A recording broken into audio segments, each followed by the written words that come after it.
अस्सलाम वालेकुम और मैं आपका मेज़बान अज़हर ख़ान नियाज़ी AK न्यूज़ के साथ। जिस तरह पहला टेस्ट पाकिस्तान और इंग्लैंड के दरमियान हुआ, इसी तरह काफ़ी ऐसी गलतियां थी जो पाकिस्तानी टीम को डिबो गई। क्यों स्टार्टिंग में फ़र्स्ट टाइम और सेकंड डे ऐसा लग रहा था कि ये मैच सिर्फ पाकिस्तान के हक़ में है और पाकिस्तान बिल्कुल इजी तौर पे विन कर जाएगा, लेकिन आखिरी 1.5 दिन में ऐसा हुआ कि पूरा सिस्टम ही तब्दील हो गया, क्योंकि हमारी PCB के अंदर ऐसी बहुत सी गलतियां थी जो प्लेयर्स को ओवर एटीट्यूड में ले आती हैं।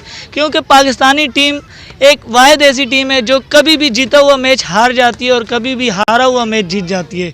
तो आए हमारे साथ जाहिद खान इस टाइम पे हैं और इनसे पूछते हैं कि पाकिस्तान टीम क्या वजह थी, किन वजह की वजह से मैच अपना ये हार गई, जीता हुआ मैच। तो अस्सलाम वालेकुम। वालेकुम सलाम।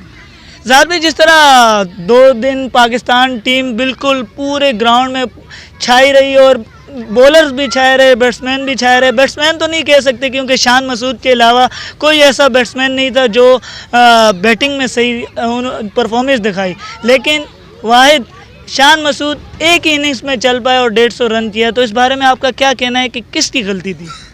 ये मैं तो जहाँ तक समझता हूँ कि पहली इनिंग में सिर्फ शान मसूद ने रन बनाए और दूसरी इनिंग में आप देखें कि उसके बाद भी किसी प्लेयर ने रन नहीं बनाए।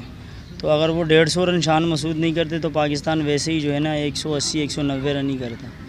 तो पाकिस्तान को मैं ये समझता हूँ कि शादाब की जगह अगर फवाद आलम को खिलाते और इस मैच में अगर नसीम शाह की जगह वहाब रियाज को मौका दे तो इंशाल्लाह इसका रिज़ल्ट डिफरेंट होता मैच। जिस तरह मेरी अगर राय मानी जाए तो मोहम्मद रिजवान की टीम में ज़रा भी जगह नहीं बनती और उसके बाद असद शफीक की भी इस टाइम पे जगह नहीं बनती।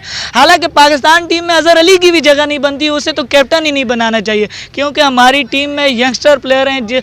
आप देखें कि शान मसूद की कैसी बैटिंग है, आप उन्हें एक चांस दें। जिस तरह T20 में और वनडे में आपने बाबर आजम को चांस दिया है, सरफराज को आपने एकदम साइड पे कर दिया, हालांकि वो हमारे चैंपियन ट्रॉफी के एक विनर कैप्टन है, लेकिन आपने ना सिर्फ एक समझे कौम की सतह पे उन्होंने आपने कराची और सिंध की बुनियाद पे उसे टीम से बाहर कर दिया। हालांकि बिल्कुल बहुत अच्छी परफॉर्मेंस थी उनकी, नहीं थी परफॉर्मेंस। अगर कहते हैं कि पाकिस्तान टीम में सरफराज की परफॉर्मेंस नहीं थी तो मुझे ये जवाब दें कि क्या रिजवान की बैटिंग है, क्या रिजवान के पास ऐसी कीपिंग है?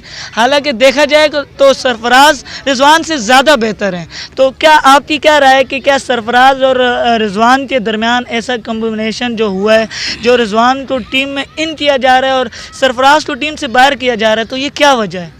नहीं, कीपर तो अगर आप कीपरिंग में देखें तो रिजवान बहुत अच्छा कीपर है सरफराज से। बैटिंग में ये है कि सरफराज जो है ना बैट्समैन अच्छा है और उसके अलावा कप्तान बहुत अच्छा है। सरफराज टीम को लेके चलता है और चैंपियंस ट्रॉफी में उसकी इतनी परफॉर्मेंस नहीं थी, लेकिन उसने कैप्टनसी करके आपको जो है ना एक ट्रॉफी दी। चैंपियन ट्रॉफी में जिस तरह श्रीलंका के खिलाफ उन्होंने बैटिंग की, अगर वो बैटिंग न करते तो पाकिस्तान आगे नहीं आता।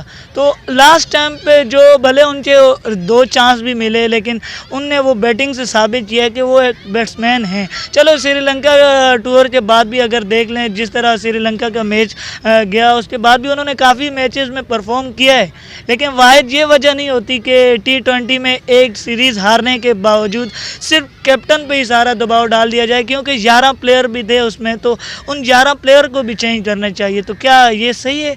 क्योंकि इस टाइम पे एक यंगस्टर कीपर भी गया हुआ है रोयल नज़ीर, तो उससे भी चांस देना चाहिए। बिल्कुल देना चाहिए, रॉयल नज़ीर को मौका देना चाहिए। अगर आप सरफराज की जगह रिजवान को मौका दे रहे हैं, उस पर परफॉर्मेंस नहीं हो रही और आप सरफराज को नहीं खिलाना चाह रहे, तो आपको चाहिए कि रॉयल नज़ीर को मौका दे।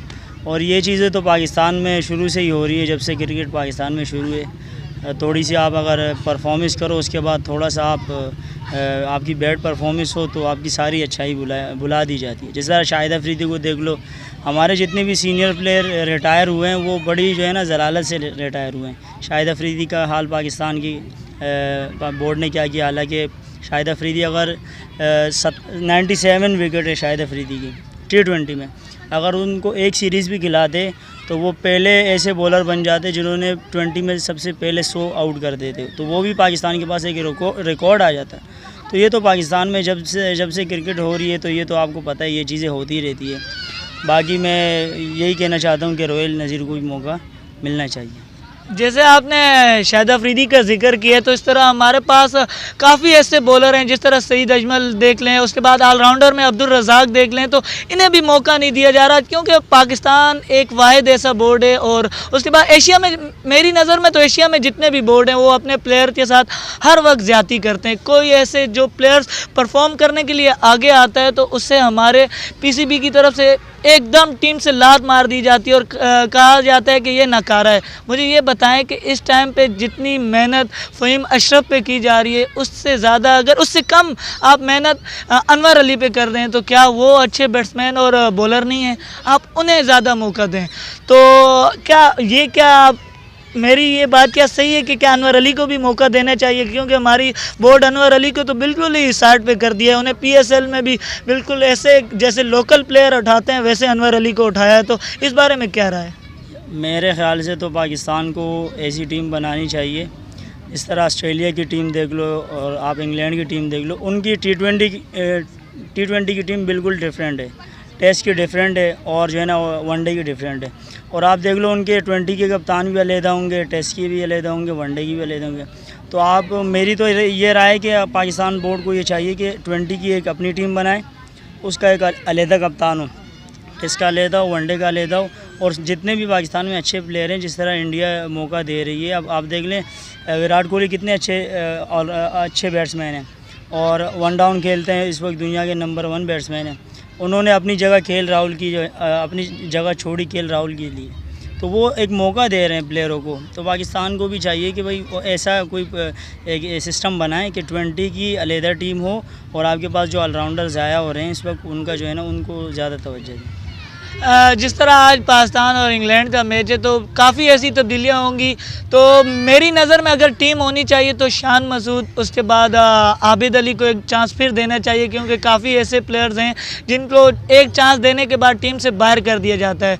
और उसके बाद तो कैप्टन है, मजबूरी है अज़हर अली को तो खिलाना है। और उसके बाद असद शफीक की जगह फ़वाद आलम को चांस दें तो ये बेहतर रहेगा। और रिजवान की जगह अगर चांस दें तो यंगस्टर आप साथ लेके गए तो रोहिल नज़ीर को चांस दें। और बॉलिंग में भी अगर तब्दीली हो तो नसीम शाह की जगह एक चांस वहाब रियाज को दिया जाए। तो ज़ाद भाई, आपकी नज़र में पाकिस्तान टीम कैसी होनी चाहिए? मैंने तो अपनी राय का इज़हार किया है। बस 2 तब्दीलियाँ करें, ज़्यादा नहीं करें, ज़्यादा करेंगे तो फिर वो कॉम्बिनेशन ख़राब हो जाएगा। पाकिस्तान टीम में आप देखें तो रिजवान की भी कोई बैटिंग नहीं थी, उन्होंने एक टेस्ट मैच में 2 इनिंग खेली हैं, कोई परफॉर्म नहीं किया। और असद शफीक को भी आप देख लें क्या परफॉर्म किया है। तो ये तो जाहिर है इसे चेंज होना ही है। असद शफीक तो इस वक्त पाकिस्तान के पास एक ही टेस्ट प्लेयर ऐसा है कि वो एक प्रॉपर बैट्समैन है। आप असद शफीक को तो छोड़े, उनको तो खिलाना ज़रूरी है इन पिचों पे। उसके अलावा आप जो है मोहम्मद रिजवान को खिलाएं, एक और मौका दें, वहाब रियाज को खिलाएं, नसीम शाह की जगह जो है ना वहाब रियाज को खिलाएं, क्योंकि उनका रिवर्स बहुत अच्छा होता है। और आपको ऐसी पिचों पे पेसर की ज़रूरत होती है। वहाब रियाज फास्ट बॉलर है और जगह से बॉल करते हैं। और उसके अलावा आप जो है ना शादाब को ना खिलाए तो ज़्यादा अच्छा है, क्योंकि एक लेग स्पिनर बहुत है। आप उसके अलावा फवाद आलम को जगह दें, मेरी तो ये है।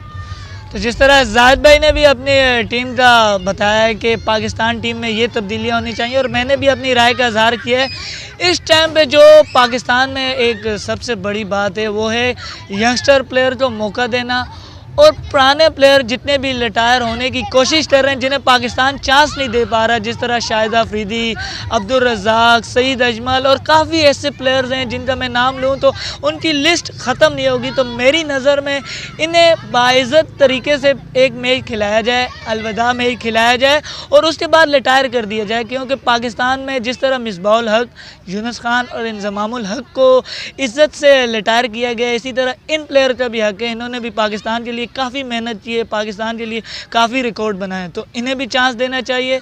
और एक लास्ट मैच भले पीसीबी को, अगर हमारी बात तो नहीं सुनती पीसीबी, कोई बड़ा एंकर और बोले तो उसकी बात पे ज़्यादा फोकस होगा, लेकिन मेरी व्यूज़ जितने भी देख रहे हैं, मेरी उनसे गुजारिश है कि आप कमेंट्स में बताएं क्या मैं सही कह रहा हूँ या गलत कह रहा हूँ, तो उन्हें चांस देना चाहिए या नहीं देना चाहिए।